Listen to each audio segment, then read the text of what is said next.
From our offices in Boston, Massachusetts and New Orleans, Louisiana, welcome to Design of Play. I can't escape the booth, but he doesn't listen to these segments anyway. I'm Ito Davis. With my abductor, host, senior game designer Chris Canfield. This episode is the first in our two-part series about kickstarting Catlateral Damage.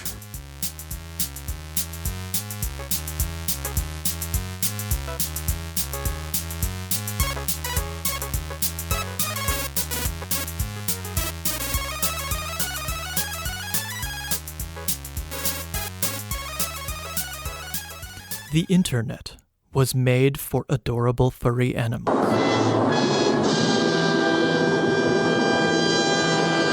And the king of that petting zoo is the cat.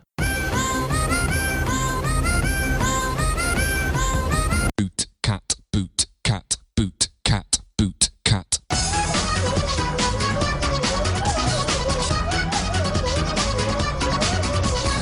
So in hindsight, it should be no surprise that a video game about cats should storm the internet like a FEMA emergency.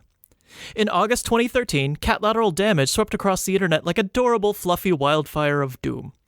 Kotaku referred to it as accurate a cat simulator as you'll ever play. Rock Paper Shotgun referred to Catlateral Damage as about as basic and inconsequential as can be, and that's exactly what I wanted from it. Be a cat, do total jerkstore asshole cat things, the end. Cliff Belazinski, famous designer of Gears of War, simply tweeted, "I want this game," in all caps. Though, I suspect Cliffy B does everything in all caps. Catlateral Damage, if you can't tell from the name, is a game where you're a cat, jump around a low-poly environment, and destroy its owner's stuff. It involved wanton, pointless destruction, low-poly graphics, and cats. It was the game the internet was made for. In a world where, as Yahtzee put it, AAA gaming has resigned itself to licking the back window of the mediocrity bus, game jams have become the true vomiting unicorn of new original game ideas. Catlateral Damage started as one of these distinctly non-AAA game jam games, the 7-day FPS game jam to be precise. Developers have 7 days to make a first-person shooter. The 7D FPS game jam has given us great gems like To Shooter with Guilt, a game where the ghosts of those you have shot follow around and hurt you. A roguelike FPS, done entirely in ASCII. A game called Doppelgunner, where you fire clones of yourself. Other games include What's It Like to Be a Bat? A Mission Impossible. Colt 55 of the Horse Planet. Alpacalypse. Cactus Farming Simulator 2014. And my favorite, the 1970s cop show staple, Squid Squad. It was in this particular vomiting unicorn that Chris Chung had an idea. But why don't I let him tell it? Here we have Chris Chung, the creator of Catlateral Damage. So walk us through this. What was the genesis of the idea for Catlateral Damage? Yeah, so the original prototype of the game was created in a game jam, that 7-day FPS. And for that game jam, the only real prompt is to make an interesting first-person game that's not a Call of Duty type shooter. I always grew up with cats, and I always wanted to play a game where you played as a cat, first-person game, and it ended up being really fun. So what was your cat growing up? So my cat growing up, his name was Nippy. Whenever he was hungry, he would be up on the counters, knocking things over. Whenever he wanted attention, anything, he would just, he was the brattiest cat. But, he was like the king of the house. He was, he knew he was in charge. He knew he would never get in trouble. And, he still, loved all of us. So he would give us all attention and, be affectionate. But if, there was someone he didn't know that came in, he would tend to be friendly. But we had a rule that he was a tuxedo cat. He was black and white. And we had a rule that you could only touch the black spots, because if you touched any of the white spots, he would just murder your eyes out. So his folder at the vet had a big warning stamp on it. So he definitely hated the vet. But overall, he was a great cat. But he was a total brat. What were the challenges getting the 3D FPS version of the Game Jam version of this game up and running? So I think just the nature of game jams, you have one kind of simple mechanic, and the main challenge is bringing that into a full project, a full experience. And I think even so with this game is that the concept is very silly and funny. It's kind of like a joke game. People think it's funny, and it gets a lot of press that way. convincing people that it can be a full game is kind of tough, and trying to explore a few different mechanics too to build on top of that and make it a more substantial game that people actually spend money on instead of just kind of watch for 5 minutes and say, oh, I get it, and then put it down. So anyone listening to this probably knows that first version blew up. But from your eyes, what was the reception to the game like? So I think a lot of people really liked the idea at the prototype phase. Fortunately or unfortunately, I think the first video of Goat Simulator actually came out around the same time, and that definitely blew up more than Catlateral Damage did. A lot of people saw it as, like a joke animal game and kind of grouped it in with Goat Simulator. So there were definitely a lot of people who said, oh, this is, not a real game. It's just one of the, trying to ride the wave of this animal simulator fad. Which is funny because I had made the prototype before that one, and a few people had heard about it, so it was kind of hard to convince people that I was here first. I was doing it before this. But now that the full game's come out, there's still people that still really like the idea, really like the game.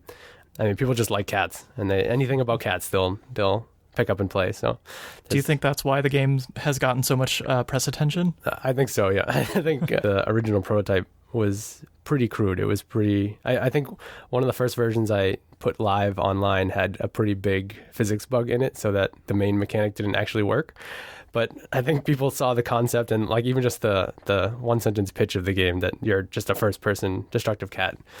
People are like, oh, I get that. That's funny. I want to see that. That's one thing that I tried to do with the game is I really like cats. So I wanted to put a lot of cat type things in there, things that people who like cats would pick up on. And I think a lot of them have picked up on. Kind of an open-ended question. Do you have any stories of any of the crazy press attention that came out during this period? So I think the press attention in general was kind of crazy because like I said, I put the prototype online at the end of 2013 in August, right after the game jam. I just put it up, and it got a little bit of attention. I think just because it was part of that game jam. I think a few sites like Kotaku kind of said these are the games that got made this week in this first person game jam. So it got a little bit of attention there. So I kept working on it because I thought it had some potential. And I think the only other thing I was doing after that was putting the game up on Reddit every now and then on the game dev community. Every Friday they do, they call it Feedback Friday, where you put up your project, people play it and give you feedback. So I was doing that every now and then, not every week, just every so often. And I guess some game blog just found it through there or something. And they posted it on their website and on their Tumblr page. And I believe that was the first kind of big press we got. I was checking the Google Analytics for the website just because I was curious. And there was kind of I'd get 5 hits to the website every day from August to January. And one day in January, I looked at the analytics, and it looked like all the bumps were gone. It was just a flat line. And I was like, what is going on? I think my analytics are broken. And because it doesn't show you the current day, it just shows you, yesterday and a week or a month, whatever, before that. And I look at that day's analytics, and there were 17,000 views, I think, on the website, which is why all the little bumps of 5 views were kind of obliterated. And then from there, it seemed like all the major gaming sites picked it up from there. So Kotaku, Polygon, Rock Paper Shotgun, they all picked up from that site. And the traffic just, spiked, the next day and over the few days. And then I think it was a few days later, someone posted a GIF of the game to Reddit, and it shot up to the number 1 spot, front page of Reddit. And it was like a crazy week where I had no idea what was going on because I didn't start anything. I didn't reach out to anybody. Someone just found it, and it just kind of spread like wildfire from there. I remember I had a full-time job at the time, and I was just checking, Twitter, Facebook, all that stuff, and seeing it kind of explode and not knowing what to do because it was, just kind of happening. But I think that was just crazy that all the stuff that I read about being an independent developer was you have to bug the press and, pitch your game to everybody and just not stop talking about your game. And this was completely opposite. It was just people found it, and it kind of took off on its own. I didn't do anything. So. And I remember when you were a QA at Subatomic Studios, the place where we both worked at the time. I don't know if I mentioned this to you at the time, but I actually had people that were coming up to me and being like, do you know Chris Chung? Yeah, I I'm like, know that guy that sits next to us? I mean, he's an awesome guy. Why is everyone suddenly asking me, what did he do? Yeah, that's me. I tend to break things. But this time I didn't break something. That's great. Though that does bring up another question. So you were a QA tester at Subatomic Studios, and you also had worked at Demiurge. Why didn't you produce this through those companies? I think so. When I started looking at games, this is like way back. So it was probably elementary school when I started playing games, and in high school I started messing around with some game development tools. And I decided I wanted to go to college to study game development, to do it, as a career. And once I had my degree, I still didn't have a lot of experience. And one of the things to get a good job is you need to have a lot of experience. And the only real job I could get at the time as a kind of a fresh graduate was a QA job. And so, my whole plan was, work QA for a little while, work my way up in whatever company I'm at, and, eventually just have, I guess a stable job doing game development, whatever that meant. I think at the time it was art I wanted to do, but I still couldn't get my hands out of programming. So, and as I spent some time in QA, I sort of realized it's really hard to kind of take that path, like do QA and then kind of move up in a company, unless you have some really crazy skills in engineering or art or whatnot. So I would just kind of, I kind of accepted the fact that I was going to be doing QA for a little while. And then when I went home and on weekends, I would just kind of mess around with my own projects, just to get more experience. And to me, that was just, instead of just making art or, doing 500 paintings or whatnot, or whatever to get kind of a concept art job, which I was kind of hoping for, I would start doing 3D modeling and programming, and I realized I just really like to make games. Like every part of game development, I just enjoy doing. So I would just do that on the side, and I would do a lot of little game jams, like the 7-day FPS, and just I wasn't really hoping that anything would come out of it. I was just kind of doing it to do it because I had the need to make something. So take us through the steps. Your game's a hit on Reddit and on the internet. Kotaku's calling you. All these other people are trying to reach out to you. And it seems like this is the point where you decided to develop it into a full title. Is that correct? Yep. Mm-hmm. When the game first got big and all over the press, Alex Shobin, he used to work at Subatomic too. He messaged me on Skype and was like, "Hey, I saw your game, and I'm actually talking to this guy, Eitan at Firehose Games." Now, a quick little background here. Firehose Games was founded by Eitan Glinert, one of the first graduates of MIT's now-defunct Gambit Game Lab program. Founded in 2008, Firehose struggled to find independent success, but like many starting game companies, it paid the bills by helping out on projects like Rock Band Blitz, Missplosion Man, and Dance Central. They also had the legendarily bad luck of releasing the excellent Slam Bolt Scrappers on the PS3 days before the great PSN outage of 2011. The one that was so bad that Sony had to explain the hack to Congress. So Slam Bolt Scrappers lost the first month and a half of sales, with most games usually make half their money in the first month. Thankfully, Firehose has gone on to find moderate success recently with Go Home Dinosaurs, a dinosaur barbecue tower defense game, and other games such as, spoilers, Catlateral Damage. Eitan at Firehose Games, who, they're looking to help out some indies, like, maybe I'll put you in touch. And I was like, okay, and I gave him my email. And then it was like 5 minutes later, Eitan emailed me and said, we should, meet and talk someday.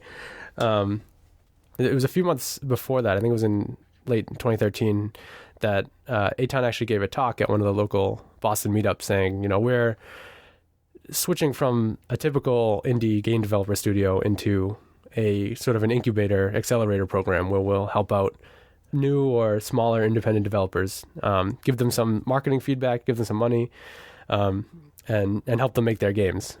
And I actually went to that talk too. And at that point, Catlateral was still in the prototype phase. And I was like, oh, I wonder if this would be an option for me.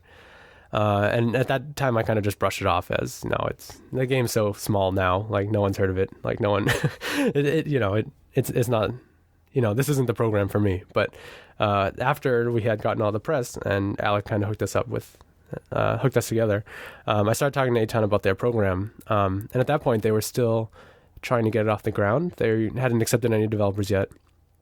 I think he was still talking to investors and stuff to get some funding for the program. And at that point, I was just kind of giving feedback on the program. Like he sent me their developer deck slides and was saying, as a small developer, does this program look good to you? What things don't you understand? What things are good, bad? So it was for like the next 2 or 3 months. We just emailed back and forth. I had questions about it. He clarified things and kind of tweaked things accordingly. And then I think that's about the time that Irrational Studios closed too. So there were a lot of developers that, were looking for jobs and potentially moving away from Boston. And Eitan reached out on one of the local mailing lists saying, like, we want to keep the talent in Boston. Like, if anyone wants desk space to kind of work out of for a little while, like Firehose has some openings. And kind of in that group, since I was talking to him about the program, he was like, well, you can come by too if you want. And, if you need a desk to work on your game part-time sometime, just come by. So it wasn't until I think March that work was kind of slow at Subatomic, and QA was, kind of twiddling our thumbs. We didn't really have much to do. So I actually asked to be dropped a little bit to part-time. I'm getting all my work done in, a couple hours. I don't think I need to sit here for 8 hours and not do anything. And in the back of my mind, I had this project I wanted to put more time to. So I started working part-time, go to Subatomic in the morning, go to Firehose in the afternoon to work on the game. And I was getting a lot done instead of just the 1 or 2 hours I was doing at night. And I think it was like a week after I did part-time, I was actually let go from Subatomic. And I went to Firehose that day, just like I was doing for the past week. I walked up to Eitan and I said, I lost my job today. And he gave me a high five. He said, I guess now you have more time for this side project. And that's kind of how it started, is that, I said, I had all this time now and nothing to do except this project that kind of took off. And they had this program that they were trying to start. He said, well, we've already been talking about it for the past few months. Like, why don't you just be our guinea pig and we'll just kind of roll with it? And I was like, well, I have nothing to do. So, that's kind of how full-time development started transitioning. Now, thankfully, we've been able to get the perspective of Eitan from Firehose. This was recorded over a phone, so please forgive the quality. So thank you again for being willing to come on and answer some questions. I know you're really busy. Whatever, dude. Come on, we used to work together. I'm happy to. I appreciate that. I do appreciate that. Well, one of the big questions is, can you talk a little bit about the Firehose Accelerator program? Sure. So I co-founded the Indie Mega Booth back in, 2012 or something like that. And for those of you listening, the Indie Mega Booth is a marketing company that helps smaller independent game developers show off their video games at large conferences like PAX or something like that. And it was really, really successful, and a large reason for that was a lot of the indies would help other indies show off their games, that it was kind of people helping other people. And we realized that we could not just help people show off their games at conferences, but furthermore, we could actually go a step further and help them with the game development too. We have a lot of experience with kind of putting games together and making video games, and we could kind of help other people with that. Oh, so how does the program work? We don't actually have like a formalized structure for this yet because we're still feeling it out. We don't actually have investors on this. We're actually going and paying for it ourselves.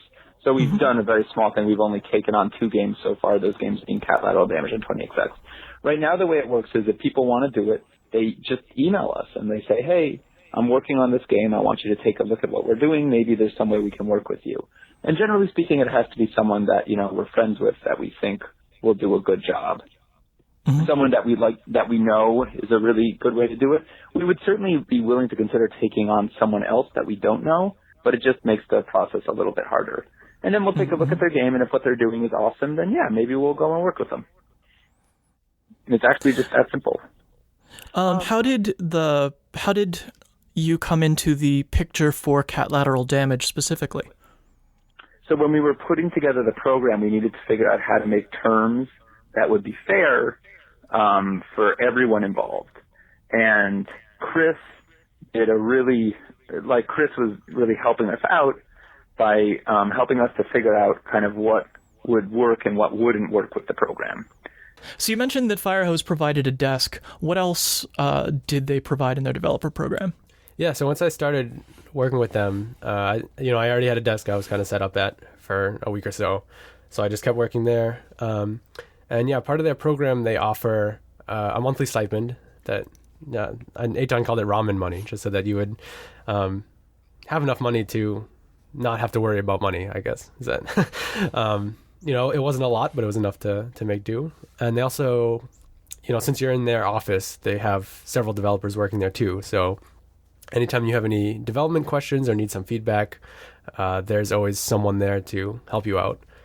And then on top of that, they also give marketing support on your game. So you can focus on making the game instead of having to do that and then, break up your time with having to email a bunch of press sites and whatnot. We helped out with just about everything. Let's see. So the first thing we did was we kind of helped him with the Kickstarter. We actually helped him with development, so figuring out kind of what stuff would work in the game and what stuff wouldn't work. So we helped out a lot with design on the development side. So a lot of times he would need help with just figuring out what the best way to code something was. So we were able to help him with code help. Same thing with art asset creation. I mean, just every step of the way we've been working with him. He's actually located physically in our offices, so we would just talk with him on a regular basis about just about everything. And I think the great thing about the program too is that the developer holds all the rights to the game and basically the direction for all the development, marketing, biz dev type stuff. So Firehose will help you, but they won't necessarily take anything over from you. I think the way they described it was they basically act as a multiplier on your awesome, so that you do a lot of good work, you kind of start the kind of marketing avenues you want to take, and they'll act as backup and kind of help out on top of that. For this, what did they get in exchange? Throughout the development of the game, they track all the costs. So they track your stipend, any time their employees have used, any marketing spends like PAX booths or hiring contractors, all that type of stuff. We worked with a composer to do the music, so they covered that cost during development. And then at the end of the project, once it launches, they tally up all those costs, and the game goes into kind of a tiered revenue split. So as you make revenue from Steam or whatever platforms you launch on, some of the money goes to the developer and some of the money goes to Firehose. And there's different percentages for the different tiers and whatnot. So that's how they kind of make back their money. Do you retain IP rights? Yes. Yeah. So yeah, like I said before, it's that you kind of are taking charge of the game and you also hold all the rights to it. So that's another cool thing about the program, is that at any time Firehose or the developer can stop the working relationship. So if throughout development, some things aren't working out and I wanted to, take the game somewhere else or just kind of do it on my own, I could just take the whole game and leave. And I believe they still have to recoup some of their costs when the game comes out. But yeah, and vice versa, if they think that the game's not working out or whatever, they can just stop it. But they never own any of the IP. So you could go on and make Catlateral Damage 2 on your own or with a different team. Yep. Nice. So from a publisher perspective, because in a way an accelerator programmer is like a publisher, what drove you to want to do a Kickstarter with Catlateral? Kickstarter does double duty when you succeed. The first thing it does is it gets you money so you can make the goddamn thing. And the second thing is it gets you attention and it gets you press and it gets you a fan base. And both of those things are totally critical if you want your game to succeed. We had also never run a Kickstarter at Firehose, and we felt that was an important experience to have.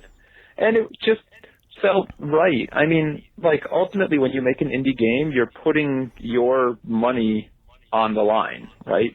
And we felt that if we could put someone else's money on the line so we don't have to go broke doing this, that'd be great. And the people who fund it are happy to do it because they want to see the game exist, and they're happy to kind of give you money in exchange for copies of the game. And so it was just a big win-win all around. One of the things we did in the Kickstarter was that people could even pay a little bit extra and get their cat in the game, and people loved that. Like we had a tier where you could pay like $40 or $50 and get a picture of your cat in the game, and people really liked that. So not only are they helping us with funding, they have a personal piece in the game of their pet, and if their pet's in the game, they'll tell other people. So it's, you know, also a marketing thing too. But yeah, just getting a lot of people who really like games and really like cats involved with the project, and just, you know, everybody has there's like thousands of names in the credits. There's like 200 plus cat photos in the game. It's just it definitely added a lot onto the project that wouldn't have been there if we didn't do Kickstarter. Yeah, and it seems like Catlateral had a lot of buzz early on. Thanks, Reddit. Yep. And so Kickstarter, in a way, like, you can sell it when it's having the buzz and then deliver it, you know, later on when it might be harder to get press or it might not be as buzzy at that moment. Exactly. That's the idea.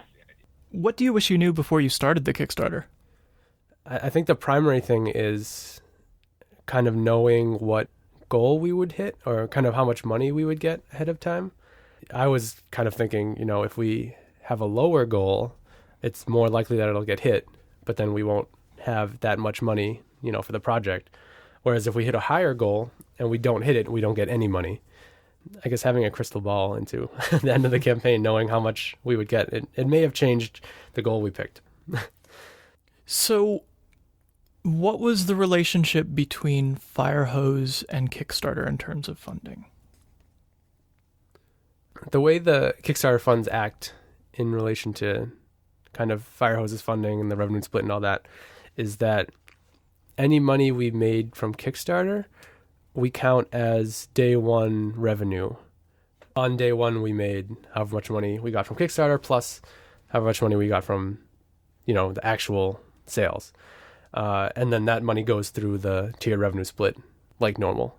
It sounds like that was a way that Firehose could afford to, you know, provide the support that they did, that was a financial guarantee in a way, so that they could do this. Yeah, actually, the revenue split, since we had a successful Kickstarter, the split was actually shifted a little bit more in my favor because the Kickstarter was a kind of a guarantee that this is a project people want. How large was the amount that you got from Kickstarter compared to how large the actual development budget of the project was? I believe at the end of the day, when everything was totaled up, the Kickstarter accounted for about half the budget of the game. And I think that was for a few reasons. When we launched the Kickstarter, we had an idea of what the game would look like. We had kind of a scope in mind. And as with a lot of development, things just took a little bit longer than anticipated. So I think that kind of attributed to that. And then we also, you know, hired some contractors at the end, which we didn't really account for upfront, to help with some of the art assets and music and such. So, yeah, I believe it was about half that covered. Cool. And you said that you had Nippy for 17 years, right up until about a year ago? Yes. Yeah, we were actually kind of surprised he lived so long because 17 is pretty old for a cat. But he had a lot of health problems, you know, throughout his years. And, you know, he had a few surgeries and, you know, urinary tract infections, all this kind of stuff. But he ended up somehow chugging along until 17. Was it bittersweet to be working on a game ostensibly about your cat and have him pass away at the same time? Yeah, it was kind of tough. I mean, when I created the game, you know, he was still alive, and so I started the the prototype was created in 2013. I kind of saw it coming, he had all these health problems and he was getting up there. So, in my mind, I was kind of accepted the fact that, it was going to happen soon. And I think it was in March of 2014, we actually learned that he had, I think it was lymphoma. It was a type of cancer. And I think so he passed away in June. So we kind of had a few months to kind of accept it and, spend some time with him. So, it was definitely, nice to have him around while I was kind of starting the project and getting the game going. And actually if you play the game and you scroll to the bottom of the credits, I actually add a little, kind of dedication to him. Just, so the game is very much dedicated to him. Nice. Did he change at all by the end of his life? Was he still knocking things off shelves? He was a little slower. But actually I took a short video. My cats had a kind of an automated fountain that you plug in and it kind of drips the water down. And that was one big thing he liked. He liked drinking out of the sink. So we thought we'd get him this fountain so he wouldn't drink out of the sink. And I'm pretty sure he got up on the sink, one of the, in like May or whenever, a few weeks before he passed. But yeah, I took a video of him at this fountain. And instead of drinking the water that dripped down, he would use his nose to push the lid of the fountain off and then drink from the top. So I managed to get a video of that, like a month or so before he passed. So he was still had it in him when he was up there. On that note, we're going to have to end this half of the episode. Next episode, we'll get to see how well Catlateral Damage has launched and delve more into the strange branches pruned from the design tree. In the meantime, you can reach us at Design of Play on Twitter, or me at Chris_Canfield on Twitter, or email me at chris@chriscanfield.net, or email Ito Davis at maskedalbatross@gmail.com. So let's try a thing. I'm going to call it Design of Freemium. The 3 branches of freemium are virality, monetization, and grinding, or bugging your friends, giving someone else money, or just staying engaged with the medium. So as an experiment, let's try the world's first freemium podcast. For virality, share this episode on Twitter, Facebook, Ello, your eHarmony profile, revive Friendster and share it there, or any other social medium. Receive 1 gem per share. For monetization, start an Amazon shopping trip at designtoplay.com/Amazon. Same prices, but it helps keep us on the air. Receive 1 gem per trip. For engagement, leave a review of this podcast on iTunes, Android, YouTube, eBay, AOL, Univac, or whatever unmarred surface your Sharpie can reach. Or tweet episode ideas at Design of Play. Receive a gem per review or episode idea. Get to 10 gems and receive a free Design, Play, Repeat car magnet. Yes, this is a physical thing we will mail to you. Please keep track of your own points. You seem like honorable folk. For now, this is good through the end of December 2015, unless we decide to extend it, or realize what a horrible monster we've created and have to kill it. That is the nature of experiments. And because this is freemium, start yourself off with 2 gems. That's a gem for each share, a gem for each shopping trip at designtoplay.com/Amazon, a gem for leaving a review, and a gem per episode idea. Tweet at us that you've made it, and we'll send you more details. Thank you for supporting us by being our faithful listeners. We couldn't do this without you, and why would we bother? You complete us. Did we mention you have great hair? This has been Design of Play with our strikingly handsome listeners. Thank you for playing.